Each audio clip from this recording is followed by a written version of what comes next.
Hello दोस्तों। तो फिर आज हम नया लेक्चर रिकॉर्ड करने जा रहे हैं। आज बेसिकली पढ़ेंगे हम पहले से स्टार्ट कर रहे हैं, डायरेक्ट इनडायरेक्ट रेडॉक्स रिएक्शन को समझेंगे। तो पहली हेडिंग लगाते हैं direct redox reaction. Direct redox reaction. Direct redox reaction. Direct redox reaction कौन सी रिएक्शन होती है? मतलब अगर एक वेसल में ऑक्सीडेशन और रिडक्शन हो रहा है तो उसको डायरेक्ट रेडॉक्स रिएक्शन बोलेंगे। तो लिखेंगे इसमें when oxidation and reduction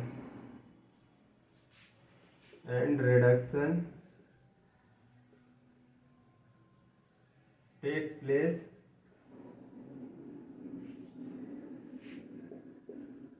in same vessel.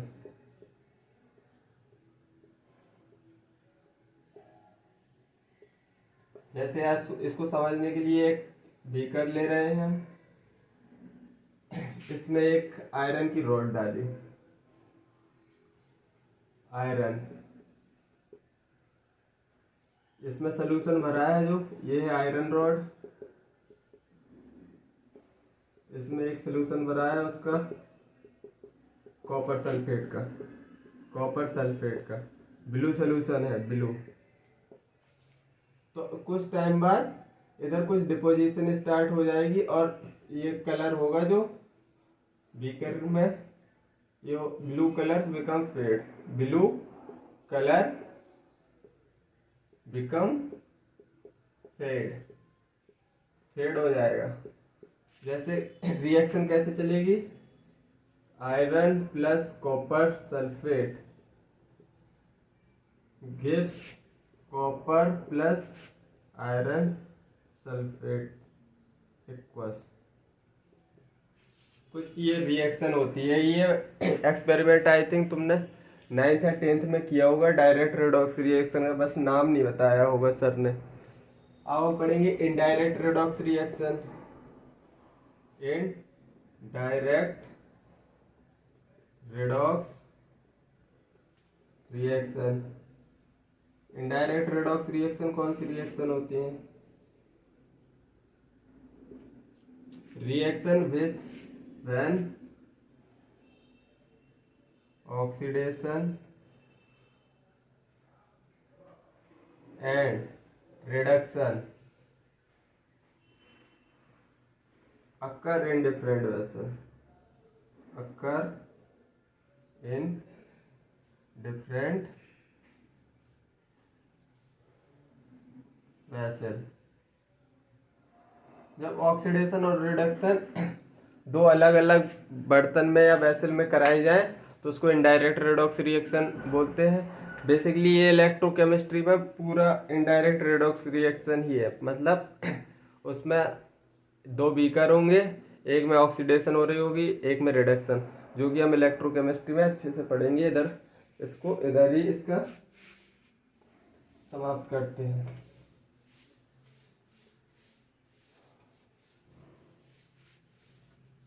अब हम पढ़ेंगे intermolecular redox reaction. Intermolecular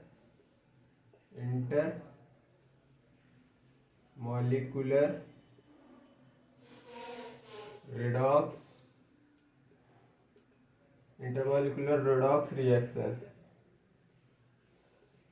intermolecular redox reaction basically कौन सी रिएक्शन होती है? इंटरमॉलिक्यूलर रेडॉक्स रिएक्शन होती है मतलब कि एक दो ऑक्सीडेशन भी हो रहा है, उसमें रिडक्शन भी हो रहा है। एक रिएक्शन दी होगी, जैसे when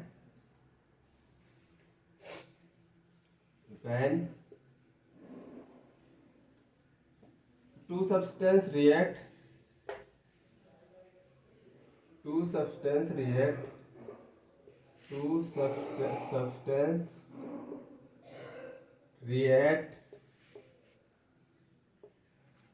one is oxidant, one is oxidant मतलब reducing agent, reducing agent, one is and one is reductant, मतलब ऑक्सीडाइजिंग एजेंट।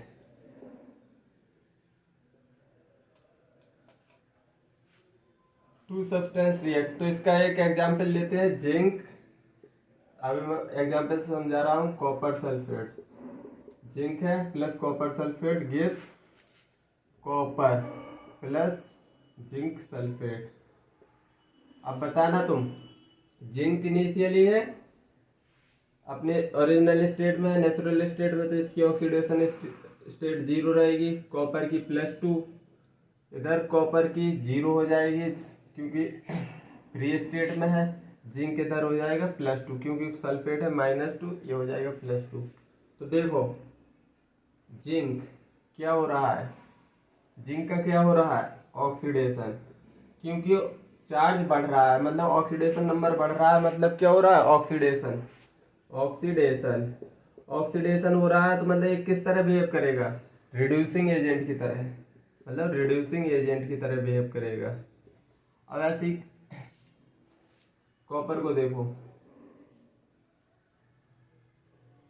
कॉपर इसका क्या हो रहा है, ऑक्सीडेशन नंबर डिक्रीज हो रही है मतलब रिडक्शन हो रहा है, रिडक्शन, रिडक्शन हो रहा है मतलब ये किस तरह बिहेव करेगा, ऑक्सीडाइजिंग एजेंट की तरह, ऑक्सीडाइजिंग एजेंट की तरह।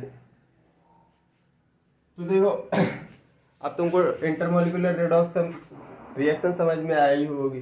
To substance react, one is oxidant and one is reductant. एक है ऑक्सीडेंट की तरह, एक रिड्यूसिंग एजेंट की तरह बिहेव कर रहा है। आई थिंक ये बात तुमको समझ आ गई होगी। अब पढ़ रहे हैं intermolecular redox reaction. Intermolecular redox reaction,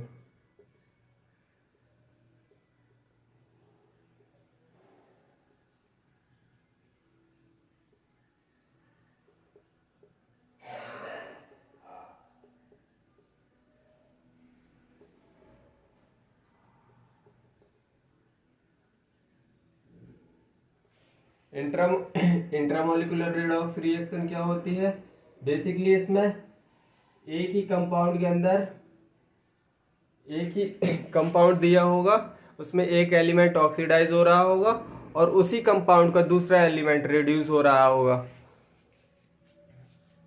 one element of a compound, one element of a compound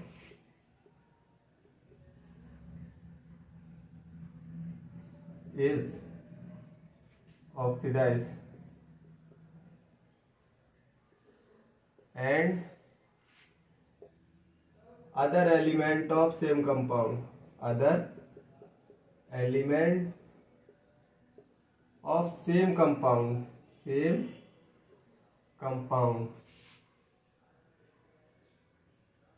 is reduced।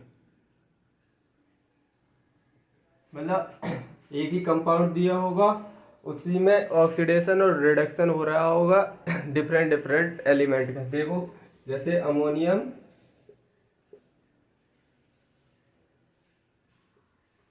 Chromate gives, heat करने पे नाइट्रोजन देगा plus Cr2O3, ammonium chromate plus 4H2O, 4 पानी की मोल देगा। तो देखो अब ऑक्सीजन की ऑक्सीडेशन स्टेट कितनी होती है, -2। इधर नाइट्रोजन इधर 0 में प्रेजेंट है क्योंकि ये फ्री स्टेट में नाइट्रोजन N2 की फॉर्म में पाया जाता है। अब जैसे नाइट्रोजन का पहले क्रोमियम का निकाले चार्ज कितना आएगा ऑक्सीडेशन नंबर, तो अमोनियम आयन है NH4+1, तो कितने हैं अमोनियम क्रोमेट, अमोनियम 2 है तो +1 × 2 +1 × 2 +2 Cr का हम निकाल रहे हैं oxidation number plus 2x + 7 oxygen है, एक ऑक्सीजन का -2 होता है इक्वल टू 0। ये चार्ज ऑक्सीजन का है, मैंने अभी लिखा है, ये पहले से नहीं है, मैंने सबके लिख रहा हूँ ऑक्सीडेशन नंबर। तो 2x ये -14 + 2 12, तो -12 इस साइड जाएगा प्लस हो जाएगा, x इज इक्वल टू 6 आया +6, मतलब क्रोमियम का ऑक्सीडेशन नंबर 6 निकल के आएगा। अब नाइट्रोजन का निकालो अमोनिया में, तो अमोनिया MnH4 प्लस है, तो इसको इसमें नाइट्रोजन का निकाल के देखो, नाइट्रोजन का X +4 है हाइड्रोजन और उस टोटल चार्ज है +1, तो X बराबर कितना निकल के आया 4, इस साइड जाएगा -3 हो जाएगा, -3 नाइट्रोजन का निकल के आया। और देखो इधर क्रोमियम का निकालो, तो 2x क्रोमियम 2 है, 2x +3 ऑक्सीजन का -2 होता है इक्वल टू 0 क्योंकि न्यूट्रल है, तो 2x बराबर कितना निकल के आया 6, x बराबर कितना निकल के आया 3, तो ये +3 में प्रेजेंट है। अब देखना है कि किसमें क्या हो रहा है, क्रोमियम का देखो, क्रोमियम का इसमें क्या हो रहा है, क्रोमियम में ऑक्सीडेशन नंबर डिक्रीज हो रही है, ऑक्सीडेशन नंबर डिक्रीज हो रही है, तो मतलब क्या हो रहा है, रिडक्शन, रिडक्शन हो रहा है। एक ही कंपाउंड में रिडक्शन भी हो रहा है, एक ही कंपाउंड में देखो ऑक्सीडेशन भी हो रहा है। नाइट्रोजन -3 से क्या जा रहा है +0, मतलब इसको देखो अच्छे से, ऑक्सीडेशन नंबर माइनस से 0 गई है, मतलब ऑक्सीडेशन नंबर बढ़ रही है। ऑक्सीडेशन नंबर बढ़ती है तो क्या बोल देंगे हम, इसमें क्या हो रहा है, ऑक्सीडेशन नंबर बढ़ी है तो इसको बोलेंगे ऑक्सीडेशन। अब तुमको डेफिनेशन अच्छे से क्लियर हो गई होगी। One element of a compound is oxidise and other element of same compound, एक ही कंपाउंड में दो एलिमेंट, एक ऑक्सीडेशन करेगा एक रिडॉक्स करेगा, तो उसको बोलेंगे इंट्रामोलिकुलर रेडॉक्स रिएक्शन। अगर दोनों दो सब्सटेंस है वो अलग अलग स्पीसीज से बने हैं और दोनों ऑक्सीडेशन रिडक्शन कर रहे हैं, तो उसको बोलेंगे इंटरमोलिकुलर, और इंट्रा में मतलब सेम कंपाउंड में होगा ऑक्सीडेशन रिडक्शन। अब हम पढ़ेंगे disproportionation reaction.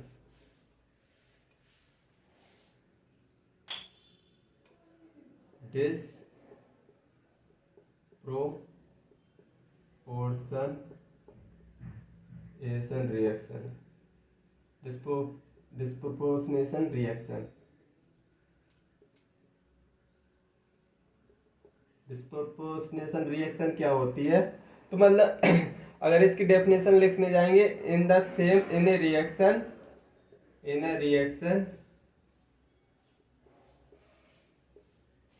Reaction same element oxidise and reduce, element is oxidized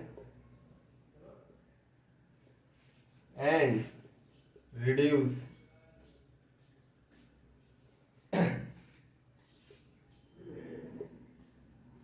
itself simultaneously,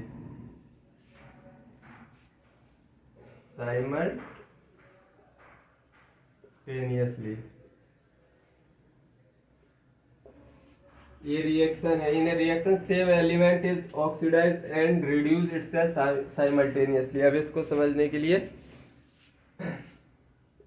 H2O2 टूटता है वाटर प्लस ऑक्सीजन में।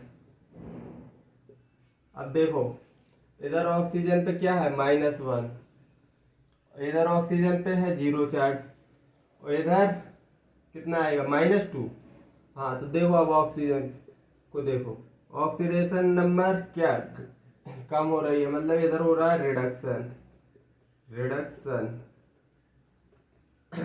और -2 से 0 जा रहा है, मतलब कि ऑक्सीडेशन नंबर बढ़ रही है, तो इधर क्या होगा ऑक्सीडेशन।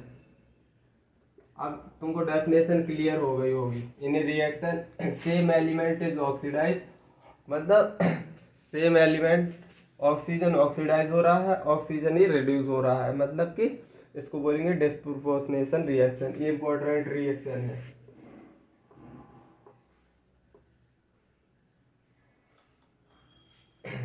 अब चलो हम आगे की तरफ बढ़ते हैं, इक्विवेलेंट वेट की तरफ। इक्विवेलेंट वेट को हम समझेंगे अच्छे से, और इसको इक्विवेलेंट वेट का फॉर्मूला कैसे निकला है इक्विवेलेंट वेट का फॉर्मूला बता दे रहा हूँ, मॉलिक्यूलर अपॉन एन फैक्टर एक कैसे निकला है, इसकी हम फील लेंगे। तो बेसिकली इक्विवेलेंट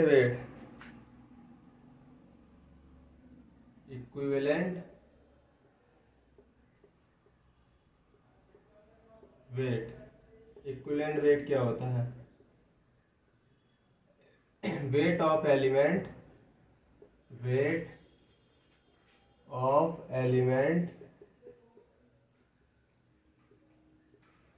which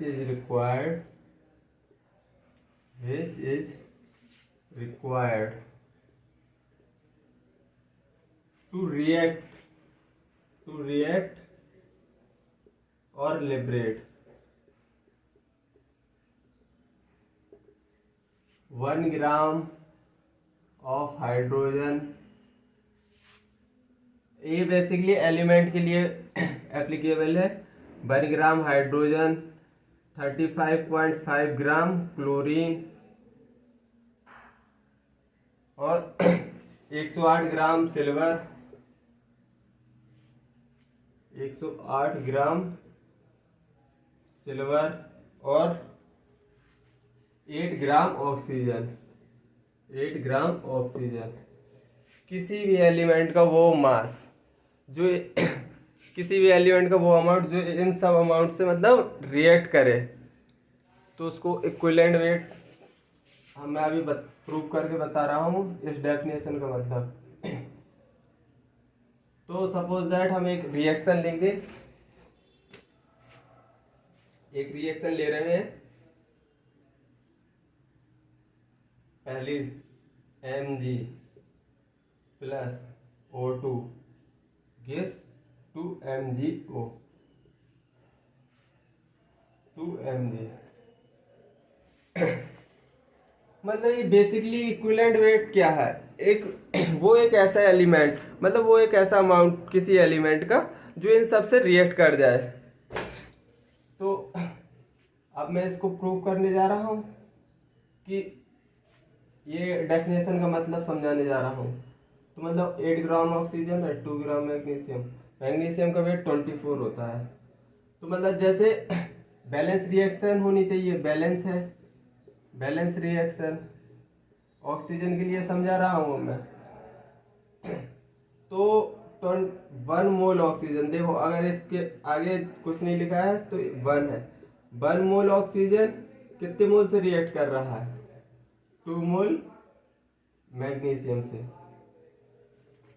और अगर इसको ग्राम में लिखें तो 32 मोल को अगर ग्राम में बदलेंगे तो 16 आएगा। क्या आएगा? 32 आएगा। 32 gram oxygen react with 2 mole of magnesium. 2 × 24 करो तो वेट में बदल जाएगा। मोल दिया है, वेट में बदलना है तो 48 ग्राम मैग्नीशियम। मतलब 1 mole of oxygen 2 mole magnesium से रिएक्ट करता है। और 32 ग्राम 48 ग्राम मैग्नीशियम से। लेकिन अपन को डेफिनेशन में क्या गिवन है? 8 ग्राम।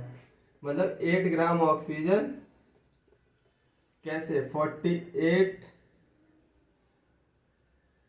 48 अपॉन 32। चलो पहले 1 ग्राम के लिए निकालो। 1 ग्राम ऑक्सीजन डायरेक्ट 8 ग्राम के लिए लिखो, तुमको इतना तो समझ में आता ही होगा। 8 ग्राम ऑक्सीजन तो 1 के लिए लिखोगे तो 48 अपॉन 32 हो जाएगा। और इंटू कितना है? 8।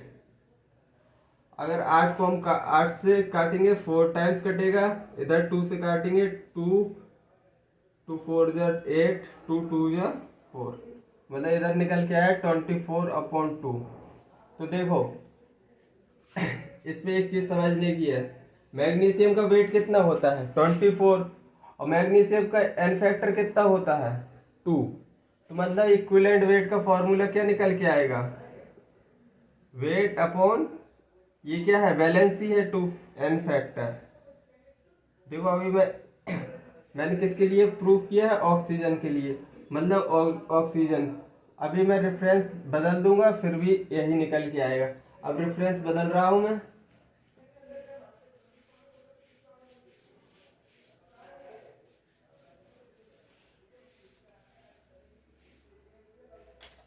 अगर मैं ले लूंगा दूसरी रिएक्शन क्लोरीन के हिसाब से समझाने के लिए, तो दूसरी ले रहा हूं मैं 2 aluminium plus 3 chlorine gives 2AlCl3।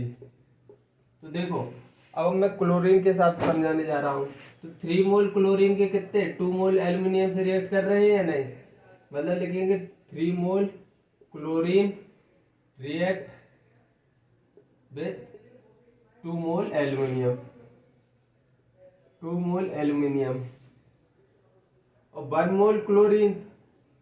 नहीं, अब इसको ग्राम में बदलो, तो 3 × 71 ग्राम क्लोरीन रिएक्ट, एल्युमिनियम का 27 होता है, मतलब 2 × 27 ग्राम एल्युमिनियम। अब हमसे कितने के लिए पूछ रहा है, अब हम कैलकुलेट कर रहे हैं 30 डेफिनेशन में 35.5 ग्राम क्लोरीन के लिए। तो क्या लिखेंगे 2 × 27 अपॉन 3 × 71, किसके लिए कर रहे हैं 35.5 ग्राम के लिए।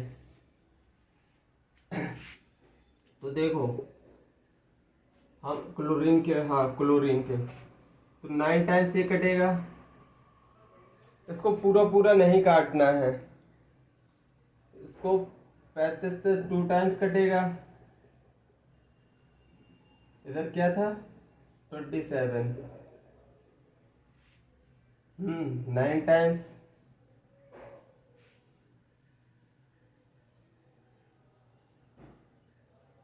नहीं इसको नहीं काटना है,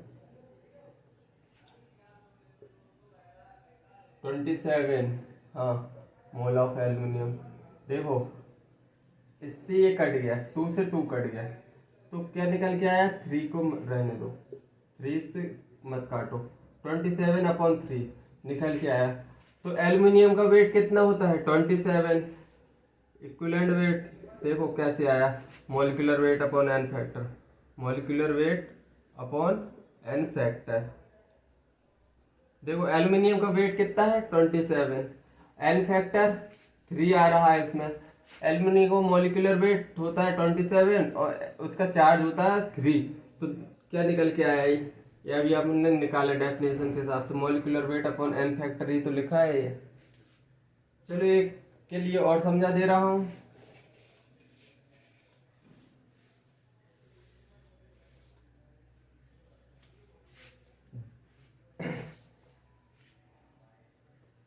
हाइड्रोजन के लिए समझा दे रहा हूं। 3 zinc plus H2SO4 gives zinc sulphate plus hydrogen. अब 1 मोल हाइड्रोजन कितना, 1 मोल जिंक से रिएक्ट कर रही है हाइड्रोजन के लिए। अब हम देख रहे हैं 1 मोल hydrogen, 1 mole hydrogen react to gives 1 mole zinc।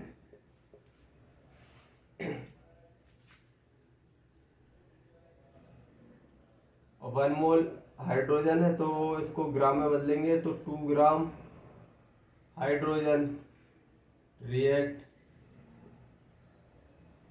1 mole zinc 65 gram zinc. अब बेसिकली हमसे 2 ग्राम 1 ग्राम हाइड्रोजन के लिए डेफिनेशन में था 1 ग्राम हाइड्रोजन, तो 65/2 आ जाएगा। और देखो 65/2 ग्राम आ गया 1 ग्राम हाइड्रोजन के लिए। अब 65/2 को देखो, 65/2 को देखो ग्राम हाइड्रोजन है जिंक, तो जिंक का वेट कितना होता है, इक्विवेलेंट वेट फिर से देखो, जिंक का मॉलिक्यूलर वेट होता है 65, तो इसको लिख सकते हैं मॉलिक्यूलर वेट। और जिंक का चार्ज कितना होता है 2/n फैक्टर।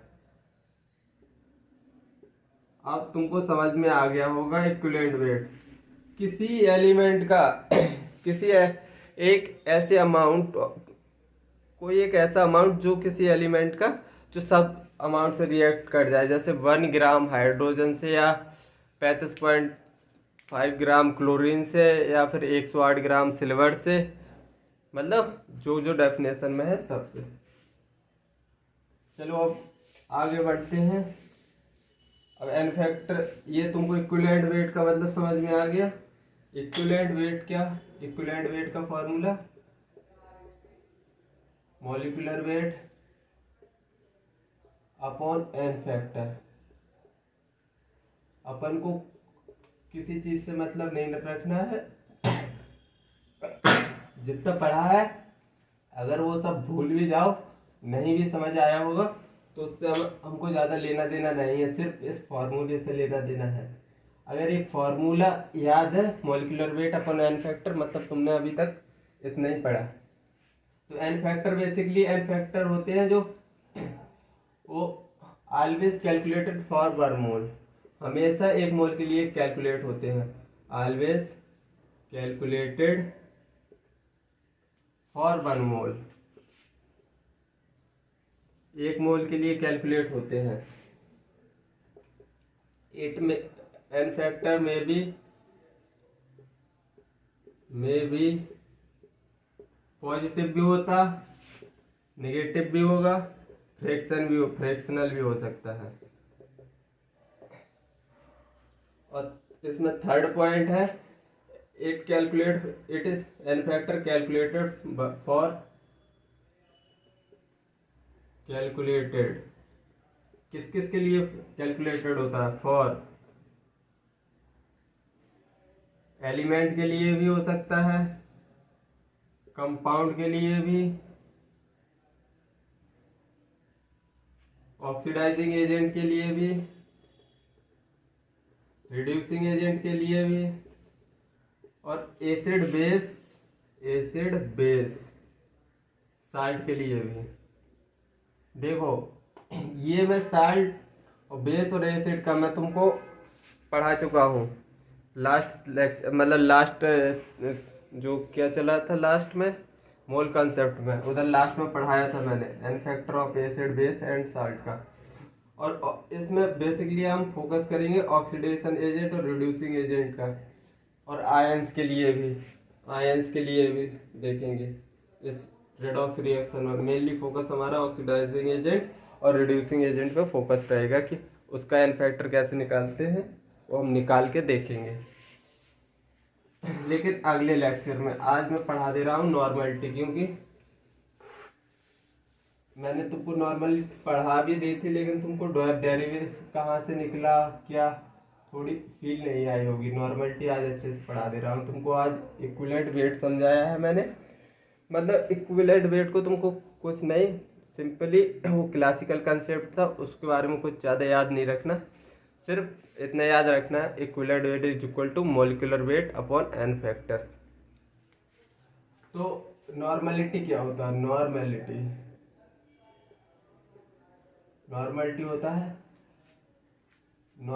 होता है number of gram equivalent upon n factor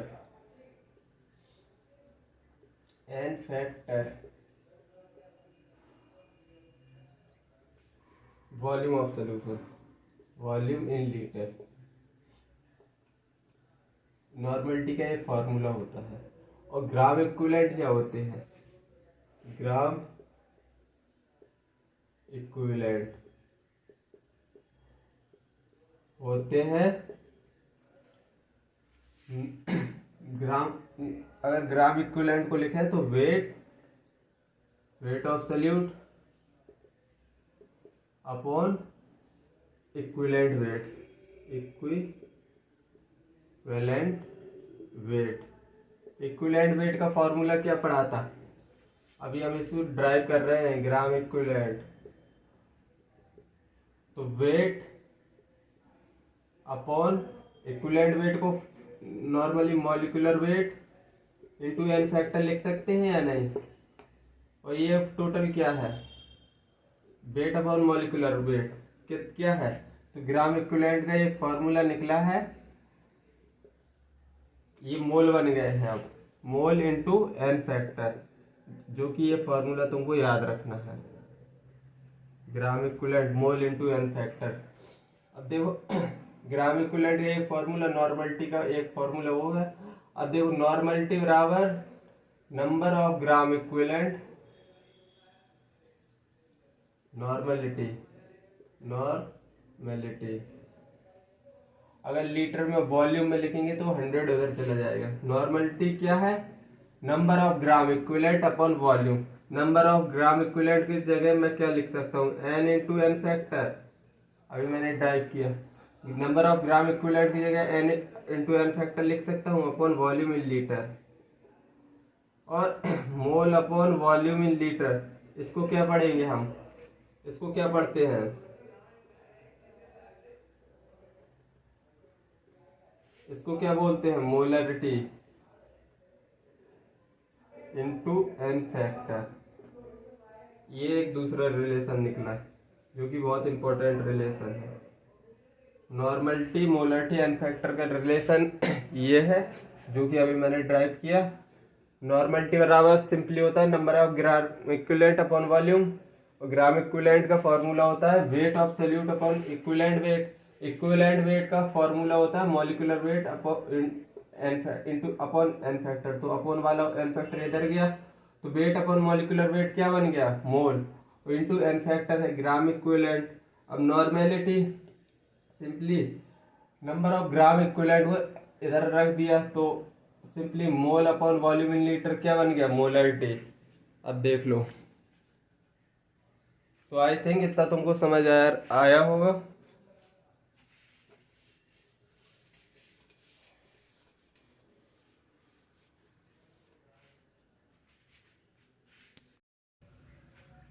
अब हम निकालेंगे N factor.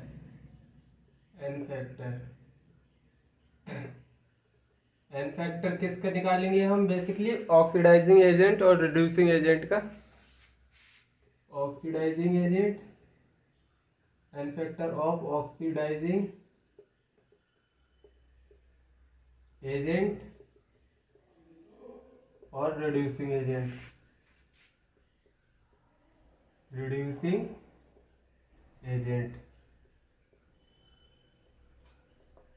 Basically n factor निकालने जा रहे हैं, तो उसके पहले चलो कुछ रिएक्शन से समझा रहा हूं तुमको। पहली रिएक्शन है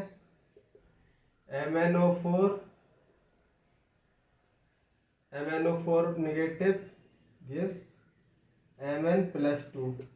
इसका एन फैक्टर निकाल के, example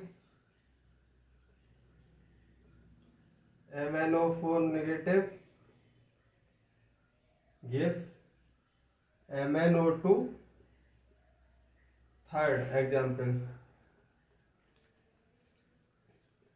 MnO4 negative gives MnO4-2।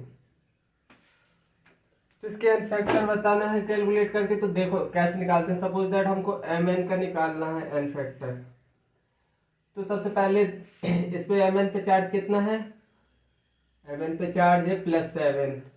x मान लो 4 2 8 -1 माइनस, अरे सीधा Mn को x मान लो, ऑक्सीजन 4 है -2 is equal to -1 charge species है, तो x बराबर 7 निकल के आया या नहीं? तो बस इसका ऑक्सीडेशन नंबर है 7। 7 से किस में जा रहा है? +2 में। मतलब इसका एन फैक्टर कैसे निकालेंगे हम? एन फैक्टर तो पहली बात तो डिफरेंस कितने का है? 7 से 5 में जा रहा है, 5 का डिफरेंस आ रहा। और एटम कितने हैं इसमें, Mn 1 एटम है, तो एन फैक्टर कितना निकल आया 5। ऐसे ही इसमें एन फैक्टर कैसे निकालेंगे, Mn +7 में है और ये जा किस में रहा है, +4 में, +4 में जा रहा है। तो देखो एन फैक्टर कैसे निकालेंगे, इधर देखो इसका निकाल रहे हैं तो ये कितने एटम है, 1 एटम है, 7 से 3 जा रहा है, एन फैक्टर कैसे निकालेंगे, 7 से इधर जाने में डिफरेंस कितना आ रहा है 3 का, तो 3 इंटू एटम कितने हैं 1, मतलब इसका एन फैक्टर कितना है 3। चलो इस रिएक्शन को ऊपर लिख दे रहा हूं, इस वाली रिएक्शन को, MnO4 नेगेटिव गिव्स MnO4 -2। इस रिएक्शन को मैंने ऊपर लिखा है, तो इसका एन फैक्टर निकाल के बताओ Mn का। तो देखो कैसे निकालेंगे, Mn +7 में है, O4 x मान लो, Mn का x मान लो, x +4, ऑक्सीजन के ऊपर चार्ज -2 और निगेटिव स्पीसीज है इसलिए चार्ज स्पीसीज है इसलिए -2 लिखेंगे इधर। x बराबर कितना निकल के आएगा 8, 6 आएगा, 6 निकल के आया, तो Mn के ऊपर चार्ज कितना निकल के आया 6, तो ये इधर से इधर गया, कितने का डिफरेंस हुआ 7 से 6, मतलब एन फैक्टर कैसे निकालते हैं। तो पहली बात तो चार्ज कितने का डिफरेंस है 1 का, और एटम कितने हैं Mn के 1 एटम है, तो इसका एन फैक्टर कितना हुआ 1। आई थिंक समझ में आया होगा। चलो और एग्जाम्पल से समझा दे रहा हूँ, अगर ना समझ में आया हो तो।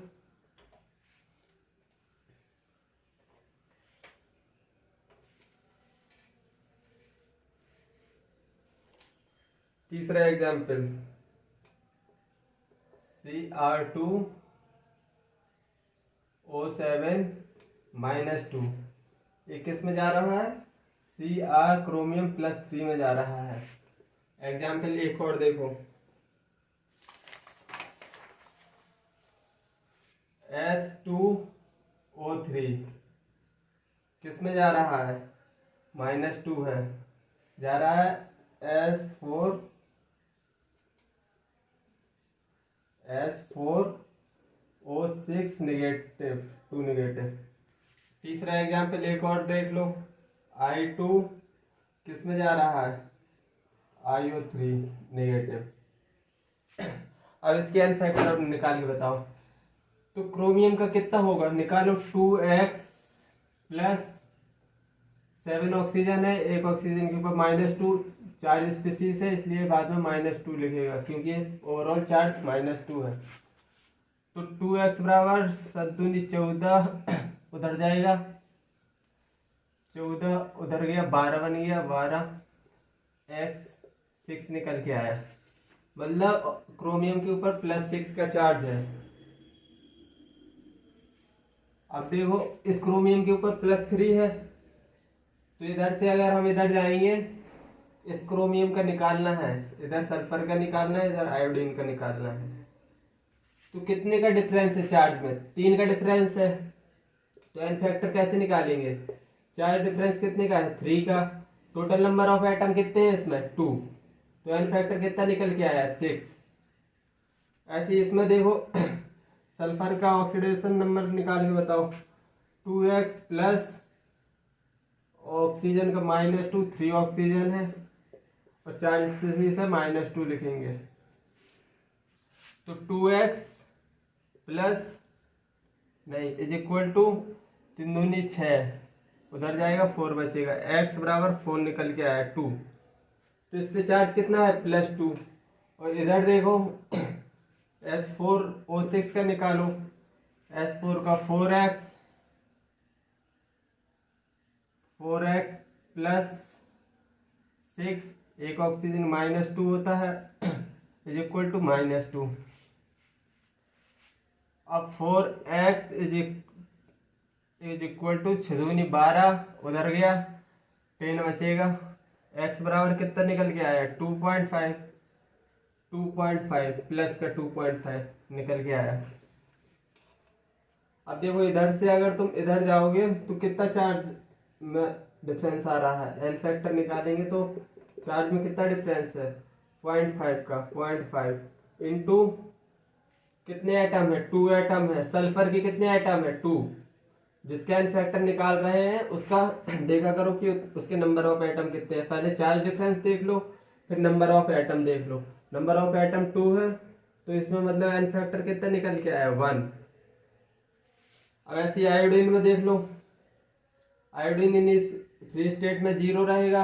IO3 माइनस का निकाल के देख लो, आयोडीन का x मान लो +3, ऑक्सीजन का -2 होता है, चार्ज स्पीसीज है इसलिए -1। x बराबर कितना आएगा, -6, और -6 उस साइड जाएगा तो कितना बचेगा, +5। तो +5। अब 0 से तुम जा रहे हो +5, मतलब इसका एन फैक्टर कैसे निकालेंगे।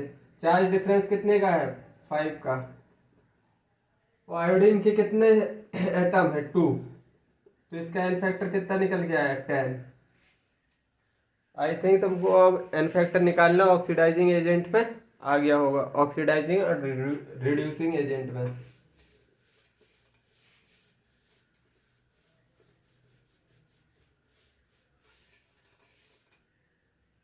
अब चलो, अब एक और एन फैक्टर निकालना बताना। If both atom of salt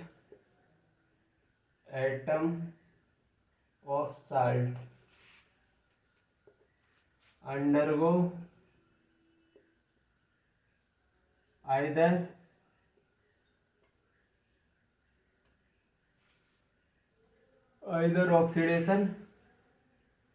either oxidation और रिडक्शन।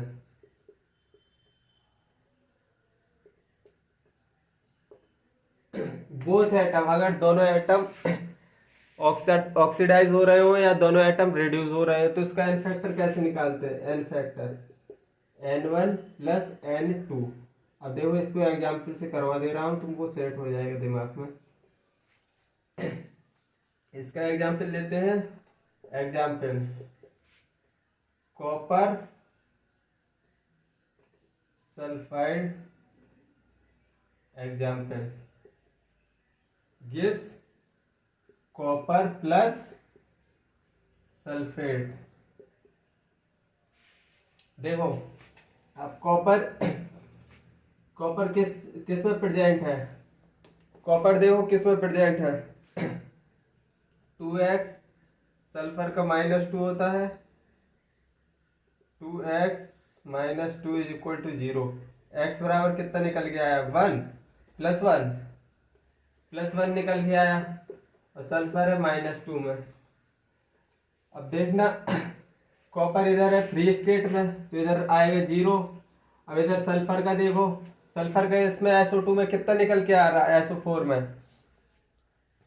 ऑक्सीजन का इधर -2 ही रहेगा, ऑक्सीजन का -2 रहेगा तो इसका आएगा +4। कैसे आ रहा है, SO2 होगा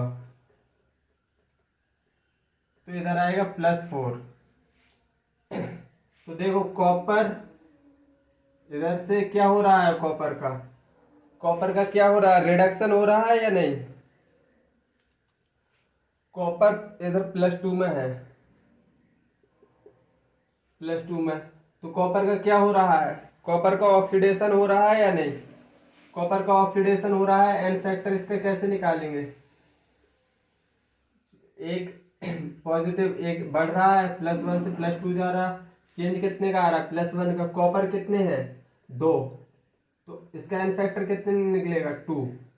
ऐसे ही अब सल्फर का निकालेंगे, सल्फर +2 से -2 से +4 जा रहा है, मतलब कि ऑक्सीडेशन नंबर इंक्रीज हो रहा है, मतलब ऑक्सीडेशन नंबर बढ़ रहा है, तो मतलब -2 से +4 जा रहा है, +6 बढ़ रहा है, इसमें +6 बढ़ रहा है। एटम कितने हैं सल्फर के, एन फैक्टर कैसे निकालेंगे, 6 बढ़ रहा है और एटम है 1, इसलिए इसका एन फैक्टर आया 1। दोनों ऑक्सीडेशन है, ऑक्सीडेशन एन फैक्टर है, तो इसका एन फैक्टर टोटल कैसे लिखेंगे, 6+2 = 8। 8 आएगा इसका एन फैक्टर। दोनों स्पीसीज या तो रिड्यूस करना चाहिए या तो ऑक्सीडाइज करना चाहिए, तो इसका एन फैक्टर का फॉर्मूला है कुछ ये होता है। चलो और आगे बढ़ते हैं।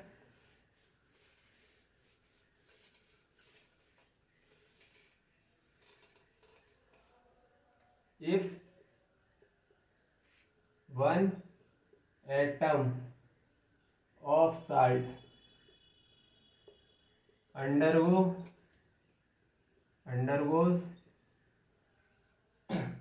oxidation, one atom of salt undergo oxidize and other get reduced। एक अगर कोई साल्ट है, एक एटम उसमें ऑक्सीडाइज हो रहा हो, दूसरा क्या कर रहा हो, रिड्यूस, तो उसमें क्या लगेगा फॉर्मूला, एन फैक्टर कैसे निकालेंगे। एन फैक्टर या तो एन फैक्टर ऑक्सीडाइज का ले लेना या फिर एन फैक्टर रिड्यूस का ले लेना, दोनों का मत लेना, एक का, तो वही उसका आंसर निकल आएगा।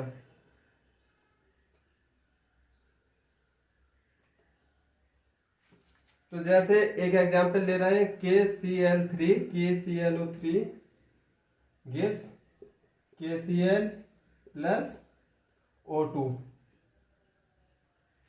अब देखो KClO3 तो इसमें ऑक्सीजन -2 में है, क्लोरीन का कैसे निकालेंगे, क्लोरीन का कितना निकलेगा, +1, पोटेशियम का X+3, ऑक्सीजन का -2, ओवरऑल 0 है क्योंकि ऑक्सीजन का हमने अभी लिया है।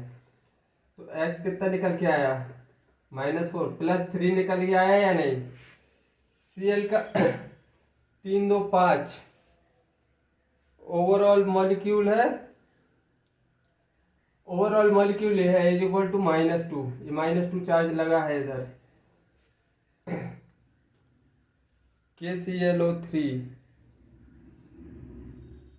+5 कैसे निकलेगा इसका, 3 दूनी 6, हाँ सॉरी X 6 आएगा तो इधर आ जाएगा +5, क्लोरीन का +5 निकल आया।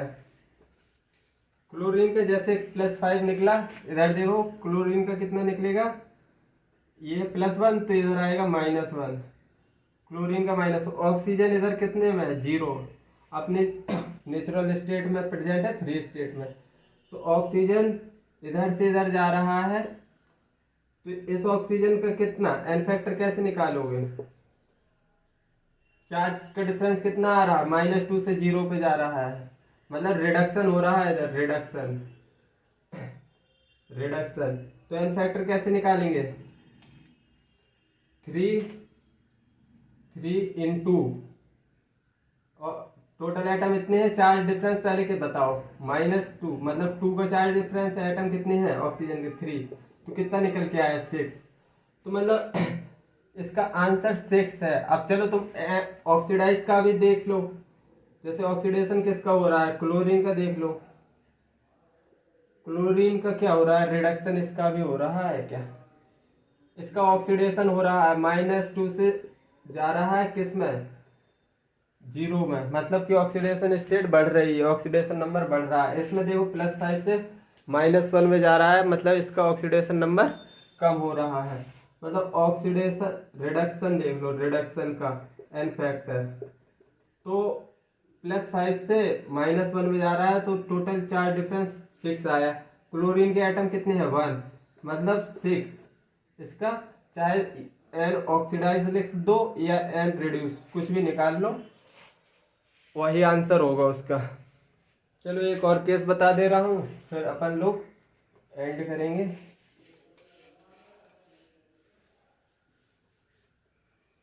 तो तीसरा केस आता है, salt which undergo disproportional reaction, salt which undergo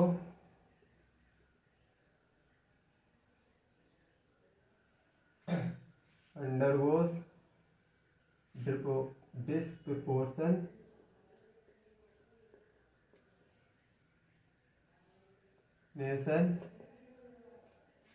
which undergo disproportional reaction। तो इसका एग्जाम्पल क्या लेंगे हम? सबसे पहले एग्जाम्पल लेंगे इसका H2O। इसका एन फैक्टर कैसे निकालेंगे? एन फैक्टर का फॉर्मूला क्या होता है? इसका एन फैक्टर का फॉर्मूला होता है N1 into N2 upon N1 plus N2। ये इसका एन फैक्टर का फॉर्मूला होता है। फॉर्मूला निकल आया। चलो अब एग्जाम्पल करके देख लेते हैं। H2O2 क्या देगा? ये H2O देगा प्लस O2 देगा। तो सबसे पहले ऑक्सीजन पे इधर -1 आता है। हाइड्रोजन कितने कितने पे रहेगा? अगर डिस्प्रोपोर्शनेशन हो रहा है तो मतलब ऑक्सीजन इधर फ्री स्टेट में है तो 0। इधर कितना आएगा ऑक्सीजन पे? -2 चार्ज। तो देखो ऑक्सीडेशन नंबर कम हो रही है, मतलब एन फैक्टर रिडक्शन का एन फैक्टर निकालेंगे तो चार्ज डिफरेंस कितना आ रहा है? -1 से -2 जा रहा है, मतलब 1 का डिफरेंस है। और एटम कितने हैं इसके? 2। तो मतलब इसका एन फैक्टर निकला है 2। रिडक्शन का निकाल लिया अपन ने। अब यही एटम अगर 0 पे जा रहा है तो ऑक्सीडेशन नंबर बढ़ रही है, तो इसका ऑक्सीडेशन एन फैक्टर कितना निकलेगा? ऑक्सीडेशन हो रहा है, इसका एन फैक्टर कैसे निकलेगा? तो चार्ज डिफरेंस कितने का आ रहा है? -1 से 0 1। और एटम कितने हैं ऑक्सीजन के? 2। तो मतलब इसका आया 2। एन फैक्टर रिडक्शन का, एन फैक्टर ऑक्सीडेशन का, मतलब ये N1 है और इसको मान लो N2। तो बस फॉर्मूले में रख दो। फॉर्मूले में एन फैक्टर कैसे आएगा? N1 इंटू N2, N1 ये है, N2 ये है, अपॉन N1 प्लस N2 मतलब 2 प्लस 2 मतलब 4/4। कितना निकला? 1।